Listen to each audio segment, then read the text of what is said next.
Seagulls, seagulls, seagulls. Hello, lads and ladies. Welcome back to another manga review. A little excited. Now that I've got my Brighton and Hove Albion sticker up there, I haven't got it just up there. I've also got it on my bike. I might show you later on what it looks like. I've got like a seagull along the rim of it and a couple of other stickers. I've even got one on the seat. Really excited to have that around town, really, since, you know, Brighton have kind of still been mid-tier. We're kind of fighting between 11th and 10th at the moment, but hey, we're in the Premier League. That's all I can ask, really. You know, happy to hear it, really. Well, we've been in the Premier League for quite a while now. At least we're not in relegation anytime soon, because goddamn, it's awful. Also, good news about rugby. Red Roses, bless them. They've gone and got themselves another Grand Slam this year. 4th one consecutively. Well done, ladies. Very hardly fought by the French team, though. They're very hard to get past, especially when it came to the line-outs, basically. I mean, England are very great at their line-outs, but France's scrums have been very dominant over the season, really. They've had a success rate of 97%. So, you know, good on the Red Roses for that. Come on to October for the World Cup for the ladies. Hopefully they can get themselves a third World Cup for us. But we're not here to talk today about some sports and all that stuff. We are here to talk more about Kaiju Girl Caramelise Volume 5. Now, with Volume 5, it was a bit lackluster, I want to say. In terms of action. We don't see much of the Kaijus, although we do see a new Kaiju. To kind of whirl things back, it focuses a little bit more on the relationship kind of crumbling apart between Minami and Koro, but I'll get to that later on. The first bit of the chapter, we kind of see a flashback of Koro's mother and Koro's uncle. I can't remember his name. He kind of looks like the regular ragtag delinquent looking protagonist that you normally see in an awful lot of animes, basically. He's got that stupid lightning bolt for a chin beard or something. It's kind of stupid. Anyway, he's come along with her on a little dig. Well, I don't think it's a dig. They were looking for certain artifacts on Monster Island again, only to find out that the mother was taking care of this giant egg. Now, where this giant egg came from, it's where Koro came from. Koro basically is an evolved version of this egg, basically. That how the author explains it is that she's basically an evolutionized version of this kaiju that's somehow turned into a human so she can live peacefully with her mother, basically. It turns a little bit on the dark side, where he calls up the defense forces to warn them about a giant egg on the island. That's too rightly so, as a normal person should. Anyway, she pulls out a gun on him.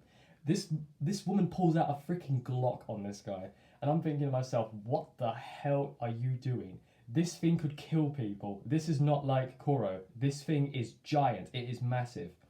When Koro hatched, it was roughly about the same size as my hand, very small, and I'm just thinking to myself, she's completely delusional, because she's thinking to herself, oh, she's losing her one child because she's out gallivanting with Minami and living a life and all that shit. So she's thinking, oh, well, at least I've got another one. You know, I've got another child.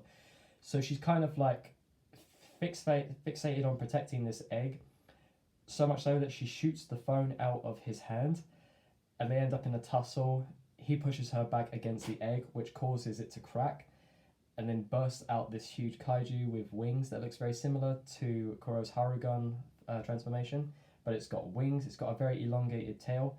It kind of looks like actually, there's a picture of it here. It looks like that, basically. So it kind of looks bat-like in a certain sense. So pretty colours though.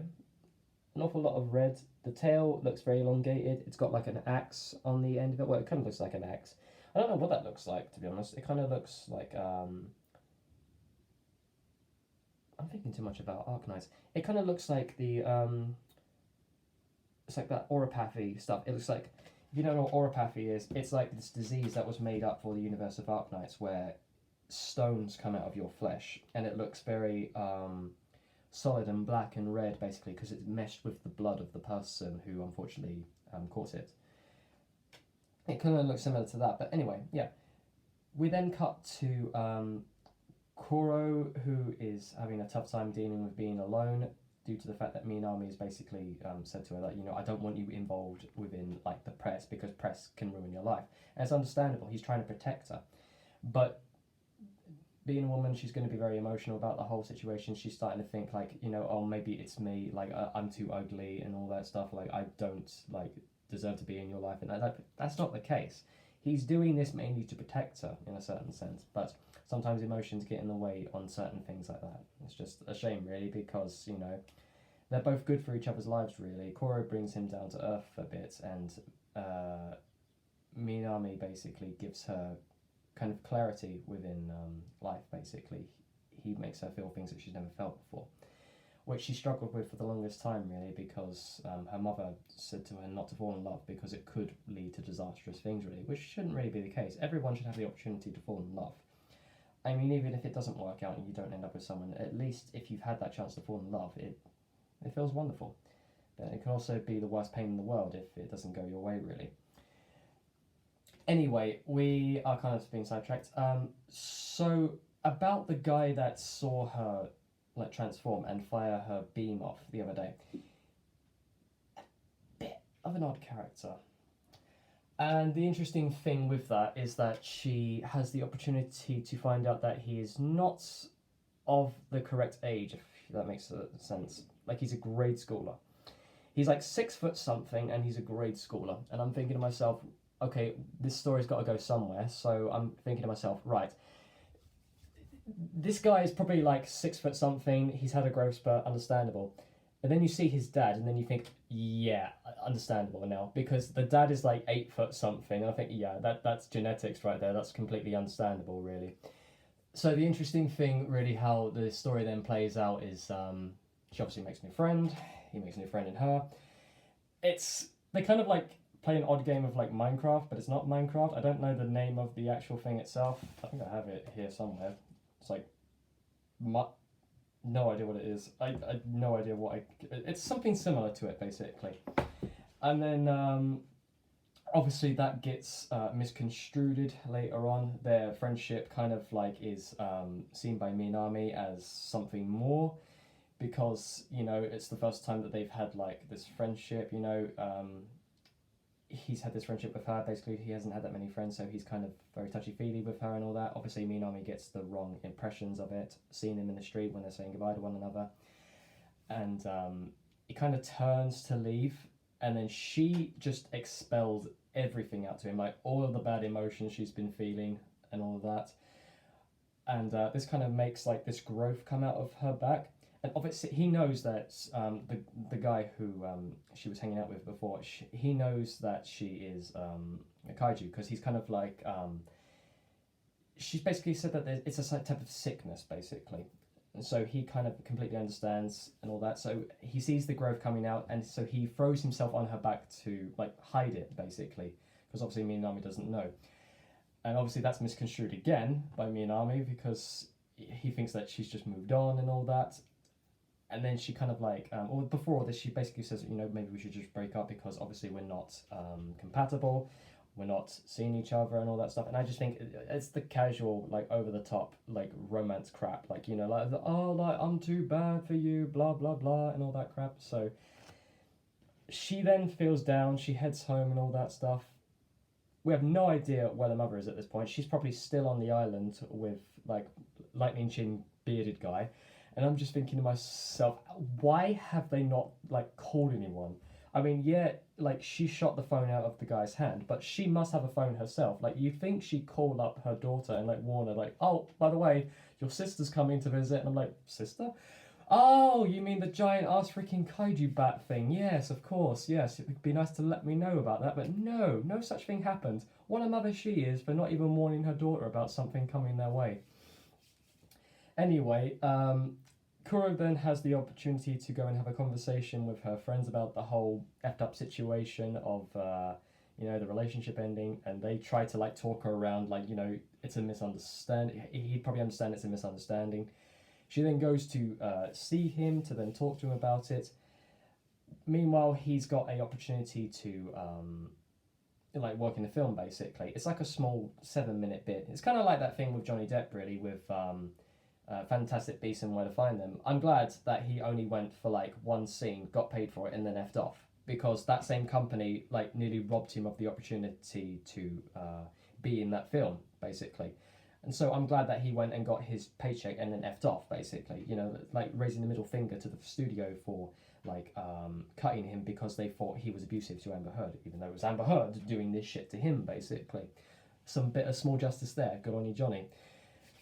But the other interesting thing, really, with it is the idea that the relationship will fall apart even more because he's doing like this scene with this actress who's just an asshole. I just don't like this character at all.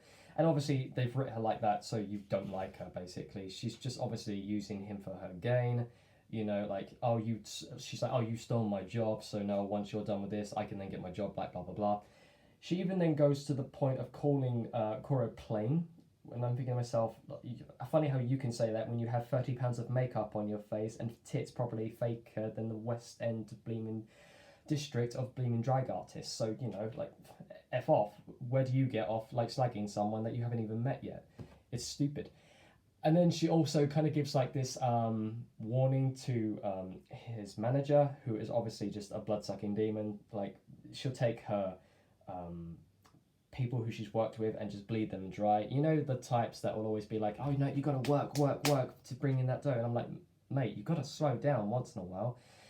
And that's usually the case. There's always been cases like with, I don't want to say Andy Warhol was like this, because he had a muse who he really appreciated, and his like fashion kind of went off well with this woman because you know, she knew how to wear clothing very well and all that. I mean, it's understandable to like, it's great to have a muse and all that, but it was the same. I think it's the same thing with Alfred Hitchcock, basically, because Alfred Hitchcock was a bit of a dickhead to his female actresses, basically.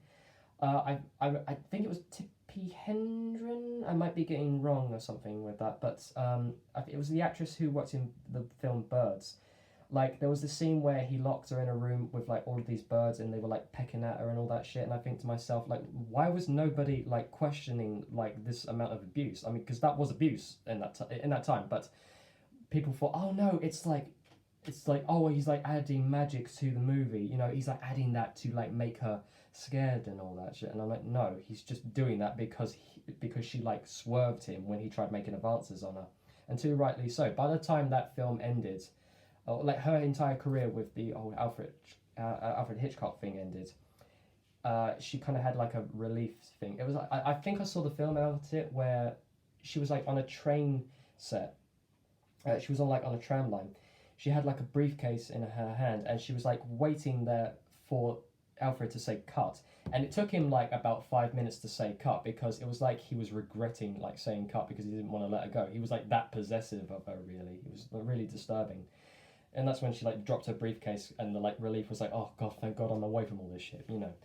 So it's kind of something similar on those lines, basically, when it came to like working within the film industry and stuff like that. And we all have some we all know horror stories from Hollywood and all that stuff. It's just horrible to hear, really, from stuff like that.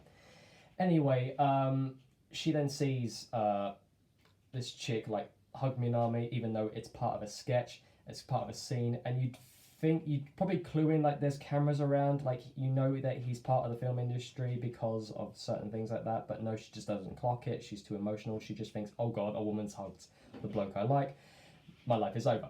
So she fucks off, she runs away, and she's just so bloody emotional. She's just thinking to herself, fuck life, fuck this, I'm done.